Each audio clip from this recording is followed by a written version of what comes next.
Hello everyone, this is Jacqueline here with another Grow video. Um, you guys have to work with me for a little bit because I have a message to get out. If you can please get past the video, whatever is you don't like about the video or whatever, just lay the phone down and put your earphones in because you really want to hear what I got to say. It's very important. I want to start off this video today. Today is Saturday, and I would like to start off this video by sending out my condolences to the Ginsburg family and how sorry I am at the news of the passing of our Supreme Court Justice Ruth Bader Ginsburg. And my condolences to her family, her friends, her colleagues, and to us as a nation because we will miss her. I want to start off the video by saying Trump knew before he got off the helicopter that the Supreme Court justice had passed away, and I want to let you know. Well, there's a couple other revelations, and they'll come to me, but he did know, and he did that little scene there for the media and everything. But you know what? I'm gonna tell you, you guys are really caught up in Donald Trump and everything, and you are caught up on the wrong thing. Donald Trump is not the problem. He is not what you need to worry about. And I used to call my son. I have two boys. I have my oldest boy and my baby boy. Both my boys are Trump supporters. And I used to call my son, complain about Donald Trump and worrying about what he gonna do next. I'm gonna tell you, I used to wake up thinking that Russia was going to be here, the next morning. That's how panicked I was. But what we got to do is get back to God because, see, we sitting up here worrying about what the media is portraying to us. If you just listen to MSNBC, I was die hard MSNBC when I was at work driving the bus. The earphones was in my ear. I listened to the whole thing all day long till I got off work. Then when I got off work, I came in. And so when we continue to feed that into our system, this bashing and never really getting the other side, because I would go to my son and say, well, he said this, and he said, Mom, but it made it came out that way, but he didn't mean it that way. So what we need to do, and I'm not telling you to be a Trump supporter, any of that, because right now I don't know where I am quite yet. But what I do know is this: we are headed into a dictatorship. Some things are getting ready to happen. This election really ain't really going to mean anything. This is what I think. This election really is not going to mean anything. I think that, it really, honestly, as far as this election, it really don't matter. What matters is what this Constitution means for us. What does it really mean for us? What has it meant for us? Yeah, we got voting rights, we got the Civil Rights Act, but, and then the Civil Rights Act is being held up right now, the John Lewis portion of it, so, I mean, what really, you got to think about what does this Constitution really mean for us? Okay, my people, we are not from here. When you really think about it, we are not from the United States. Our ancestors were brought here. We adopted the customs and the traditions of this land when we got here. We adopted Christmas and Christianity. We weren't doing that in Africa. But I'm not saying to because I'm gonna tell you something. I already said in my other video. Look for that video because I'm in the robe. I have the robe on. You want to look at that, and then that'll tell you my beliefs. I'm not getting ready to get back into that right now. But I just want to let you know and remind you that you are an African American. Even though you were born in this country, your ancestors down the line were brought here. So, that's there. And we went on from there. It's been 400 years of oppression. So, and also in Genesis, it says that God promised Abraham his people were going to rise after 400 years. The afflicted, those who done the affliction will be judged. So, I want to remind you of that. And, I was thinking on the line of like, when I talk about criminal justice, police brutality, and I want everybody to remember some names. I want you to remember this name, Geronimo Yanez. Let's see, Geronimo Yanez, when his mama named him, she named Geronimo with a J instead of a G. So that's Geronimo Yanez. Geronimo Yanez, yeah, Geronimo Yanez. Well, all you need to know about that name, because I want that name to be as popular as Barack Obama. I want Geronimo Yanez to be a household name. Why? Why you say that, Minister? Because Geronimo Yanez got away with killing an African American. Geronimo Yanez did. And another name I want you to remember, Daniel Patello. I don't know how to pronounce it, but he's out of New York.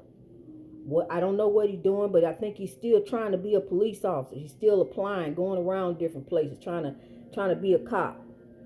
Daniel Patello, if you watching or if anybody know you, I have a question I'd like to ask you. I want to know two questions.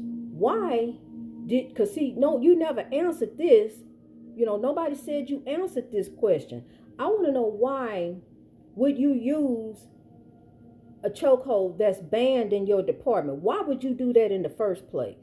I mean, this man, because he taller than you, he bigger than you, was you that afraid of him he already complying, putting his hands behind his back, he doing everything you telling him to do. He said, man, please, he trying to talk to you, don't even want to talk, you don't want to try to diffuse the situation, you just go immediately for the chokehold and immediately death. Because I know that as you holding this man like this, you can feel the life draining from his body, Mr. Daniel Patello. I know that. So, I hope that whoever is watching these videos will continue to spread the word about.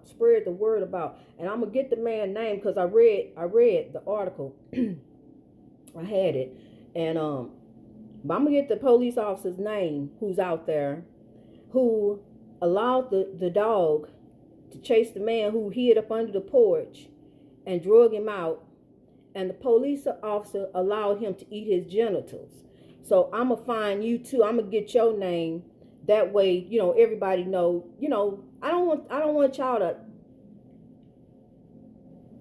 Yeah, life goes on. You forgive. You do forgive, but we need apology. The court. We won't get it in court. We need an apology. We need something, some type of remorse for this family. Can you at least say, I regret what I did. I wish I would have done different. I wish I hadn't been there that day. I wish I would have stayed home. I wish I'd have called out. Can we at least get something for these families who are still grieving and suffering behind their loved ones being gone? Because see, even though we know the ancestors are with us, they're with us, but they're gone. They're physically gone. You're not able to see, touch, I don't know if you've ever lost anyone, Mr. Daniel Patello, but that's how it is.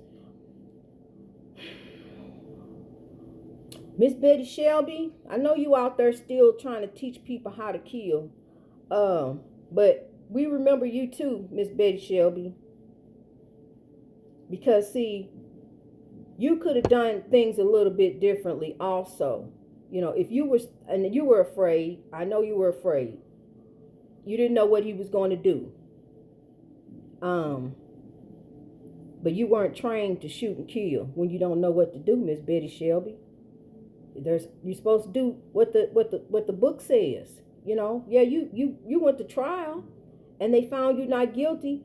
I sure wish I knew who this jury was and why. And I mean, we just don't get no answers. Stuff just gets swept up under the rug, and you just go on about the next day. And then I think also, I do think about this. I think about, what did they do?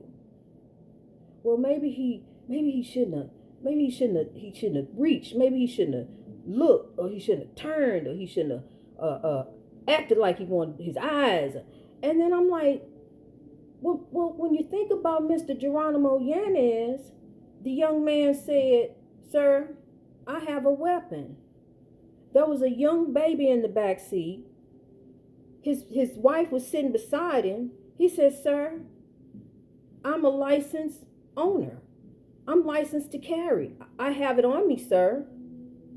And I believe, according to the story, I don't know if he told him to pull it out or what he said. I feel if the officer was that afraid, he should have had the man hold his hands out or step out the car, put him in handcuffs, and then take the weapon from him. The man would have complied. He didn't want to lose his life. That's why he told the officer, "I have a weapon." He did not want to lose his life. Well, I just don't. I'm missing something. I am truly missing something. Because I sit up and I think, well, what could he probably, maybe if he'd have, but then there was nothing he could have did. He did everything he was supposed to do. What else could he have done? And then on top of that, the police officer got away with it. Yeah, it just baffles the mind. It really does. It baffles my mind that you got a police officer that's holding on to a man's shirt, and he's pulling him. But as he pulling him, he's still allowing the man keep walking to the car. Going on. I'm just gonna hold you though, but going on.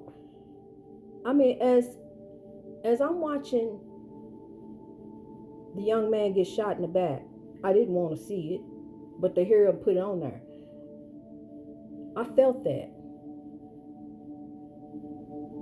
When I saw Trayvon Martin laying in the grass, I felt how cold it was out there. When I saw Eric Garner saying I can't breathe, I took a breath. I felt like I was losing my breath.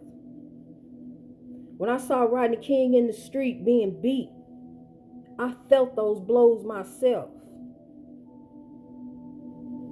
When I heard of Sandra Bland being hanged, I felt that noose around my neck, and it just felt tight.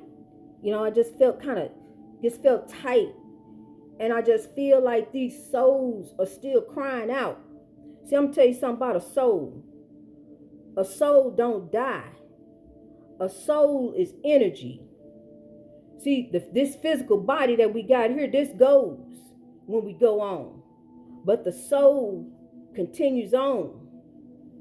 And God allows our Creator from South Africa, allows, according to how we live our life, will allow us to come back if we live right.